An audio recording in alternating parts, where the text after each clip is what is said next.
How was that? Oh, absolutely awesome. Absolutely awesome. He was getting his elbow down the last corner. I'm trying to tell him not to, but he could see Alan with the camera and he's going for it. It's just, that's it. It's just, absolutely brilliant.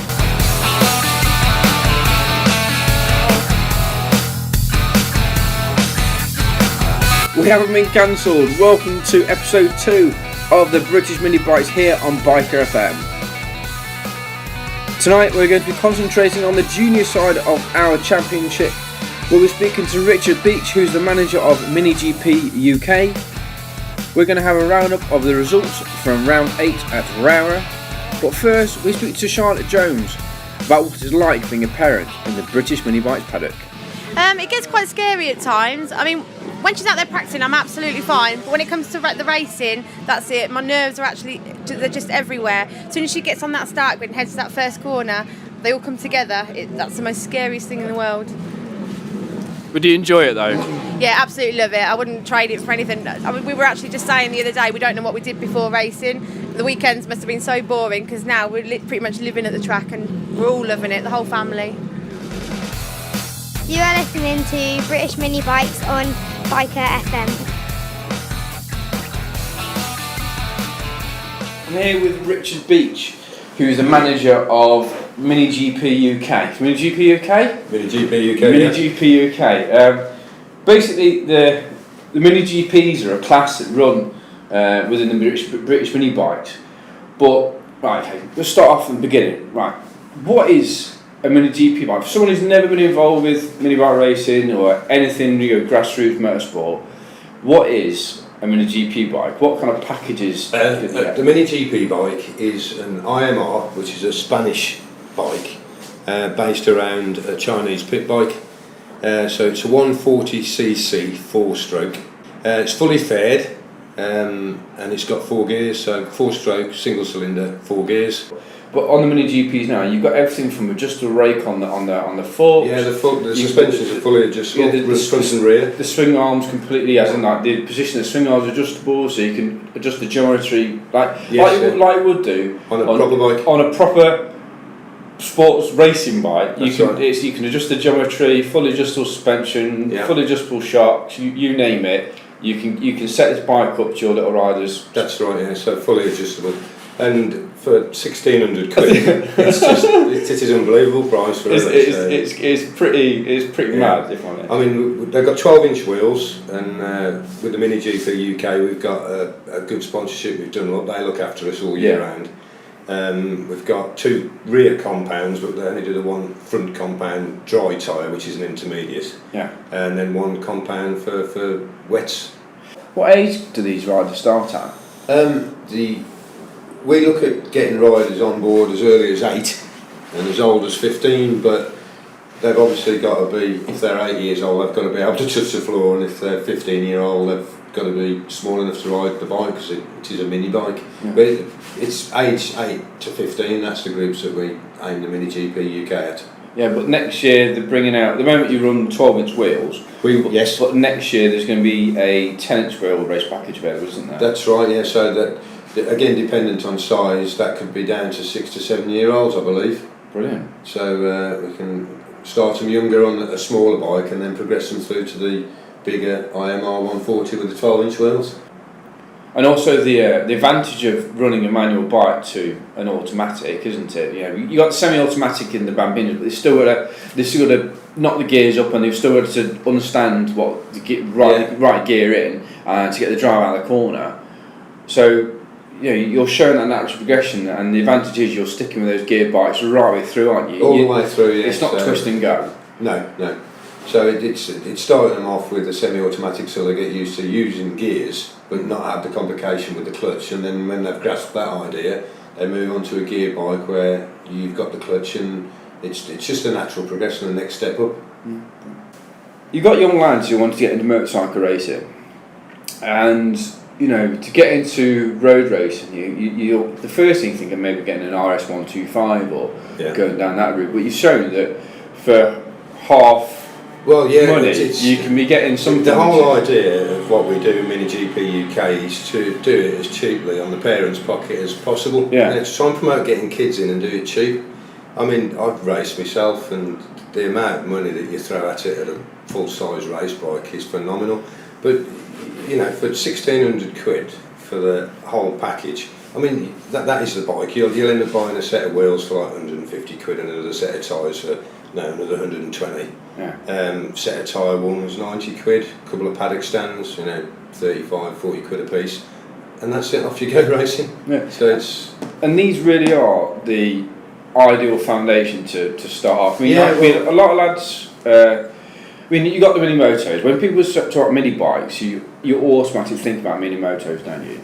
Yeah, But, small, yeah. As a little pocket bikes. Yeah. But with the mini GPs, as you see them with the bigger bikes like British Superbikes and Moto 3, they're all progressing through to 4-strokes. Yeah, that's I firmly believe we've got the right package. Absolutely. We've got kids learning on 4-strokes, and they progress through on the 4-strokes. I mean, the Metra kits are still around 2-stroke, and pound for pound they're a lot more expensive than ours. But I believe we've got the right package because I've ridden 2-strokes and 4-strokes, and they're a different animal. So the kids are learning on a 4-stroke and progressing through the ranks on a 4-stroke.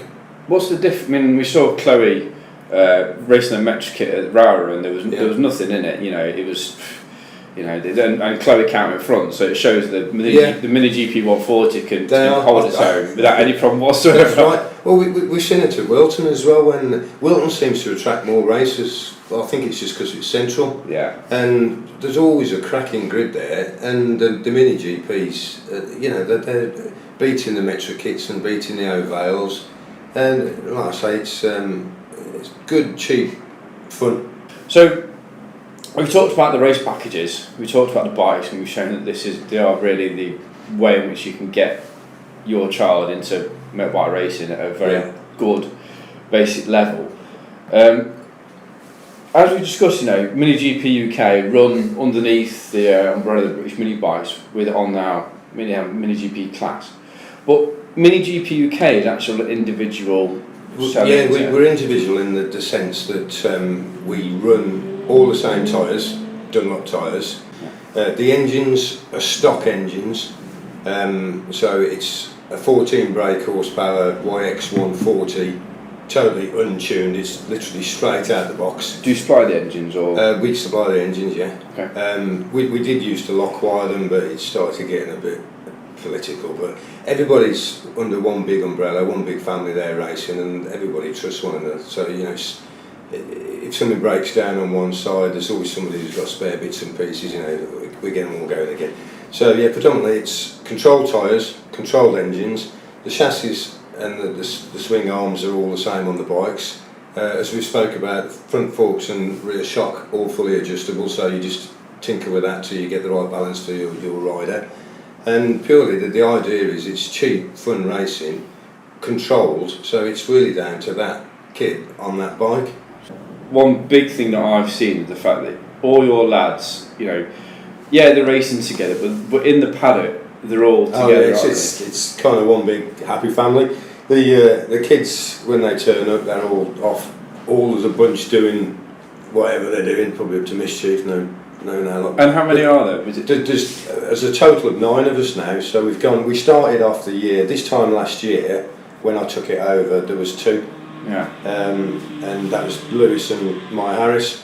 We're up to 9 at the moment, and we're trying to push for a bit of promotion through Dunlop, and whoever we can get a bit of promotion from to try and get our own grid. Now, I was talking to Alan, and if we can get 15 on the grid, then we'll have our own separate Mini GP UK grid with all the same bikes, all livered up the same, stock engine, stock tyres, and it's really down to that. Kid with the talent to pull it in first. And all the bikes are absolutely, they look the business, don't they? I mean, the idea about it is, that all the fairings and all the bikes look the same. There's no restriction on colour, so I mean, we run red, white, and blue, and another lad runs, like turquoise and orange. But all the stickers are the same shape, the same style. So we try and have a uniform look with all the bikes. And I mean, that would just be my dream to have 15 or 20 of those lined up on the grid with all the Union Jacks on the front. So that's the idea. So that's the plan for 2017, do you think? That's the plan for 2017. Like I said, we started off last year with 2. We had another 2 lads come on early part of the season, total novices, and I mean they're holding their own now with the faster lads. I mean it's as we've progressed through the year, the racing's got closer and closer, even to the point I had to put my head in my hands last week because it was. So there were cigarette paper, I think it was. Baby nail yes.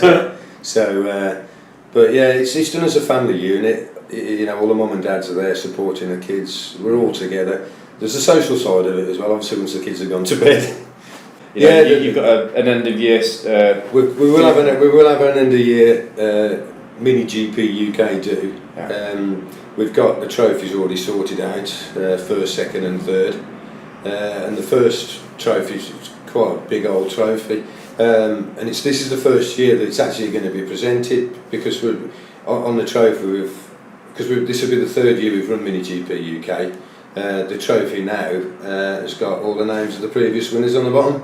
So yeah, 2014 would have been the first year that this championship was run. Charlie Atkins was the winner of that. He's progressed on to running Moto 3 with the British Superbikes. 2015 would have been Will Lathrop, and he's now running with the KTM 390 Cup with the British Superbikes. And what we'll do this year is we'll get Will Lathrop back to present the Cup to the 2016 Mini GP UK champion. So yeah, we'll have a social night out and have a few more beers with the parents as well. Cracking. If someone was fan about Mini GP UK, how did they get in touch and how did they find out to get involved? We've got a website which is www.minigpuk.co.uk. That's a bit of a mouthful, but and we've got a Twitter page and a Facebook page, so we've been contacted on all of those. Now for a roundup of the results from our junior classes from round 8 at Aurora. Out on the Bambinos or the Supermoto 90s, Brian Frost was in a class of his own, taking both race wins. In race 1, Chase Collymore came in second, followed closely by Thomas Gomes, and in race 2, Dylan Jones took second place with Thomas Gomes in third. After dominating the Junior Supermoto 140 at fullback, George Hopper performed very well throughout the round at Aurora, getting the fastest lap in practice and qualifying second behind George Fisher from Pro Moto Racing. George battled with the Abs Thomas and Charlie Herons throughout the race day, Charlie taking the win in race 1 with Abs Thomas in second place, narrowly beating George Hopper to the line by 0.3 of a second. But George took the top step in race 2 by 0.2 of a second ahead of Abs Thomas, with Charlie Herons in third. In the Mini GPs and Metro kits, with Ryan Frost crashing out at race 1, Chloe Jones took the checkered flag on her Mini GP 140, with Callum Beach on his Metro kit taking second and Lewis Jones in third. Ryan Frost took the race win in race 2 on his Oval GP0, with Chloe Jones in second and Rossi Brown in third. In the Mini Moto Junior 4.2, Troy Jeffrey took the race win in race 1, with Sandy Horn in second and Kieran Grieger in third. In race 2, Troy and Sandy again took first and second, but Chloe Jones came in third.